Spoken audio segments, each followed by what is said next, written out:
mawazo yote tuliokuwa nayo ya kwamba tunahitaji kuwa na kiwanja chetu, tunahitaji kuwa na training facilities za kisasa, tunahitaji kuwa na medical center ya kisasa, yote yanakwenda kukamilika kuanzia hivi sasa. Na hizi sio hadithi za alinacha, hizi ni hadithi za kiutekelezaji ambazo zinakwenda kuanza utekelezaji wake muda mfupi kuanzia sasa. Ukitaka kuona J-Root hana mbambamba baada ya kusaini mkataba, ingekuwa mtu mwingine angesema subiri kwanza niuze jezi nione nimepata kiasi gani ndo nianze kuwekeza fedha. Lakini baada tu ya kusaini mkataba akawekeza 30% ya mkataba wake, kwa maana 30% ya bilioni 5.6. Huyu mtu sio wa kawaida. Makofi mengi tafadhali.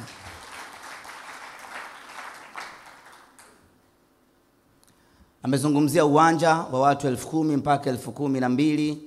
Unaweza ukadhani ni uwanja mdogo sana, lakini ni uwanja ambao Simba Sports Club unatutosha mno. Kama mechi zetu za ligi tunacheza katika uwanja wa Manispaa ya Kinondoni ambao unaingiza watu 4,000. Huu uwanja watu 10,000 mpaka 12,000, maana yake ni viwanja viwili kutoka katika kiwanja cha KMC. Ni kiwanja ambacho Simba kinatutosha sana kwa ajili ya mechi zetu za nyumbani. Maana yake ni kwamba tumestirika sasa, tutacheza nyumbani kwetu. Kama itakuwa ni Bunju, kama itakuwa ni wapi, viongozi wetu watafanya kazi hiyo ya kuelekeza uwanja ujengwe wapi. Lakini vile vile imezungumzwa sala la kutengeneza viwanja vya mazoezi, kwa maana training center. Timu yetu ya vijana ya under 20 wanacheza katika uwanja kukodi. Timu yetu ya wasichana Simba Queens wanacheza katika uwanja kukodi. Timu yetu ya Simba Senior Team pekee ndio ambayo inafanya mazoezi katika uwanja wetu wa Mo Simba Arena. Chini ya J-Root, timu zetu zote hizo 4 zitakuwa zikifanya mazoezi katika viwanja vyetu sisi wenyewe. Hii ni kusema ya kwamba wale waliokuwa wanatukodisha waanze kutafuta wateja wapya. Kuna ndinga mpya inakuja, inaitwa Iriza. Iko timu inamiliki gari aina hiyo, lakini hiyo sasa itakuwa ya zamani. Anayoleta J-Root ni ya mwaka 2025. Kingwasu tunakwenda kukizindua wenyewe. Makofi mengi kwa J-Root. Lakini jambo moja la muhimu kuelewa, J-Root ametaja vitu vingi sana ambazo Simba itakwenda kunufaika kutokana na mkataba huu. Unaweza ukafikiri ya kwamba hizo benefits ambazo Simba anakwenda kunufaika nazo zinaingia kwenye ile 5.6 ya mwaka.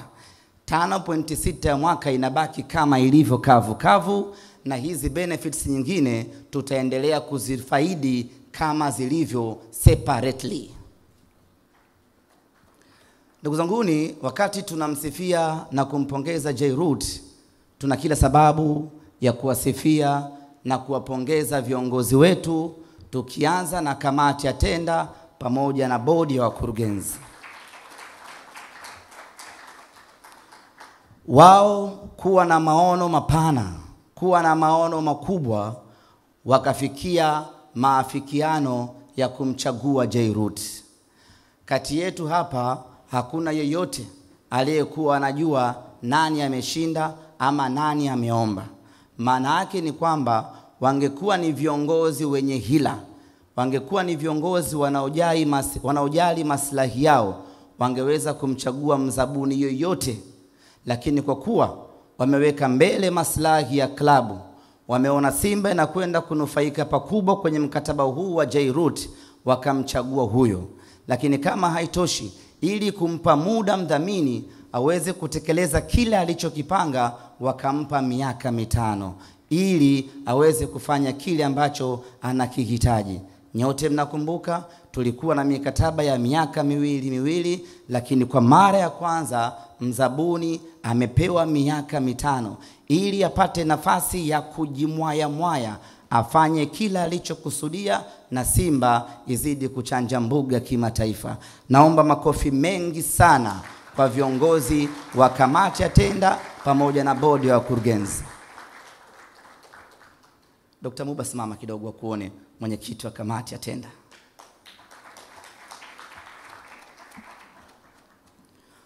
Unahitaji viongozi thabiti, unahitaji viongozi wenye maono ya kweli kuweza kufanya maamuzi kama haya ambayo wameyafanya viongozi wetu.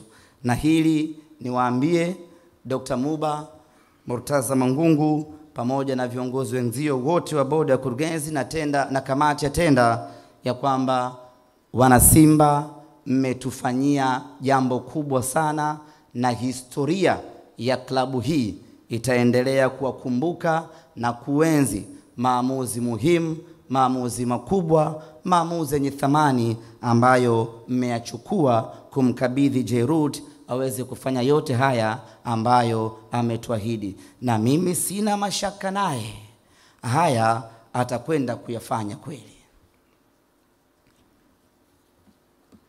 Ndugu zanguni, wakati shughuli zinaendelea hapa,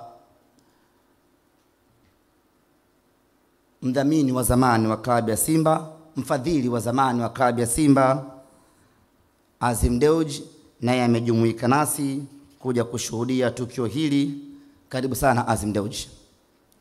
Lakini vile vile tuko naye Dr. George Ruhago, yeye ni mwenyekiti wa mtandao wa Simba Executive ama Simba Executive Networks.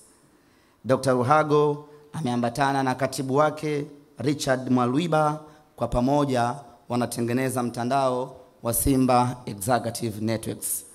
Dr. Ruhago, yale maono mliokuwa nayo Simba Executive Networks ni wakati sasa wa kwenda kuyafanya kwa vitendo, mkishirikiana na J-Root Investment East African Limited.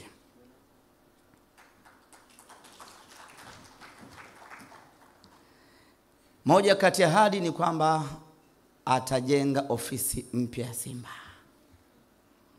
Kwa hiyo watu wa management ya Simba Sports Club mnaweza kuanza kushangilia kuanzia sasa, tunapata ofisi mpya. Na Bwana Joseph, kwenye ofisi mpya utakaojenga, mimi niwekee ofisi yangu peke yangu, kwa sababu napata tabu ya kukaa ofisi moja na vijana wangu. Kwa hiyo heshima inapungua. Muda mwingi tunakuwa tunajadiliana mambo ya hovyo.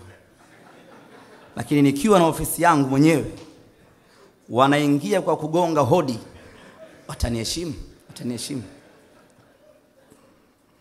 Lakini vile vile tunajengewa studio ya kisasa kabisa kwa ajili ya kurusha ama ya kutoa matangazo yetu. Hili ni jambo kubwa na ni jambo la maana kweli kweli. Kwa sasa mitandao ya Simba Sports Club ndiyo inayoongoza Tanzania na Afrika Mashariki na Kati, tukiwa na wafuasi wengi kwenye kila mtandao ambao tunamiliki. Hiyo ni kabla hatujajengewa studio ya kisasa. Imagine tukijengewa studio ya kisasa, tutaendelea kukimbiza vibaya mno. Kwa sasa Afrika hii mshindani wetu ni Al Ahly, lakini kwa studio hii itakayojengwa tunakwenda kumpita Al Ahly. Baada ya kusema hayo, ndugu zanguni, niseme tu ya kwamba mchakato wa jezi wa Simba umepitia safari ndefu sana. Miaka ya nyuma huko jezi tulikuwa tunashona. Mzee Kisiwa amevaa jezi ya kushona, anakumbuka vizuri. Tulikuwa tunashona kwa mhindi mmoja Kariakoo pale, tukavaa hizo jezi. Wakati mwingine tukawa tunavaa jezi kutoka timu za nje tunavaa. Yote hiyo ilikuwa ni safari ya Simba kwenye upande.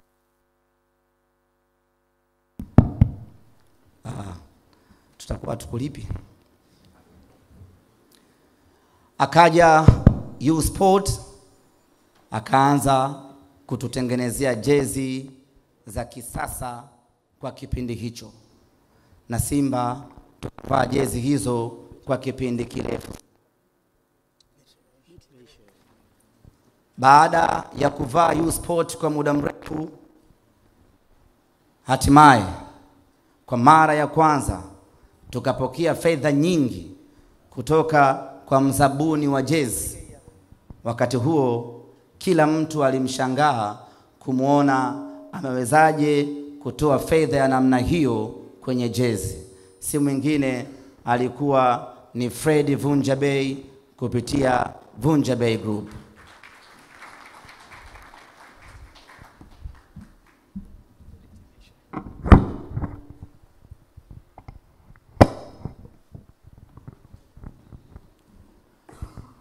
Kwa mkataba wa miaka miwili, Vunja Bay akawekeza bilioni 2. Ilikuwa ni fedha nyingi sana kwa wakati huo, na kila mmoja hakuamini kama Vunja Bay angeweza kutoa fedha hiyo ama angeweza kuishi mkataba huo. Lakini kwenye kipindi chake cha miaka miwili akafanikiwa na akazipandisha thamani jezi za Simba Sports Club. Miaka yake miwili ikaisha, kwa thamani ambayo Vunja Bay aliipandisha, mdhamini mwingine akaja akaongeza dau juu yake, naye si mwingine ni Sunderland the Only One. Kwa kipindi cha miaka miwili, Sunderland the Only One akawekeza bilioni 4, bilioni 2 kwa kila mwaka, na yenyewe ilikuwa ni fedha nyingi mno miaka miwili iliyopita. Na alifanya hivyo kwa sababu alipokea kijiti chenye thamani kutoka Vunja Bay, na yeye akaipokea Simba Sports Club, akaiongezea thamani jezi yetu, na akafanya kazi nzuri kwenye kipindi chake cha miaka miwili. Baada ya Sunderland kumaliza miaka yake miwili, thamani ya jezi ya Simba imeongezeka maradufu, na ndio maana usiku wa leo tuko hapa kupokea bilioni 5.6 kwa mwaka, sawa na bilioni 38 kutoka J-Root. Ni kutokana na mlolongo wa thamani ambao umefika hapa hii leo.